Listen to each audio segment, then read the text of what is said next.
गर्म मौसम ने कराची वालों के छक्के छुड़ा दिए हैं। पारा 41 डिग्री तक जा पहुंचा। गर्मी की हिद्दत 46 डिग्री तक महसूस की गई। हीट वेव से मुतासिर मुतादिद शहर के मुख्तलिफ अस्पतालों में लाए गए। आग बरसने के बाद दोपहर को शहर के मज़ाफ़ाती इलाकों में बारिश भी हुई। कराची के मुख्तलिफ इलाकों से 7 अफराद की लाशें मिली हैं। साथ ही अपने नाज़रीन को बताएं कि रेस्क्यू हुक्काम का यह बताना है कि मरने वालों में से बाज नशे के आदी अफराद थे, जो कि अक्सर व बेशतर फुटपाथों पर नजर आते हैं। गर्म मौसम ने कराची वालों के छक्के छुड़ा दिए हैं। अपने नाज़रीन को बताएं कि पारा 41 डिग्री तक पहुंच चुका है। गर्मी की हिद्दत 46 डिग्री तक महसूस की गई।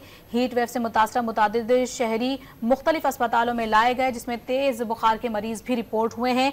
आग बरसने के बाद दोपहर को शहर के मज़ाफ़ाती इलाकों में बारिश भी हुई है, जिसमें आपको बताएं कि गडाफ टाउन और बहरिया टाउन का इलाका है, जहां पर हल्की बारिश रिपोर्ट हुई है। कराची के मुख्तलिफ इलाकों में से 7 अफराद की लाशें भी मिली हैं और रेस्क्यू हुक्काम का यह बताना है कि मरने वालों में से बाज नशे के आदी थे।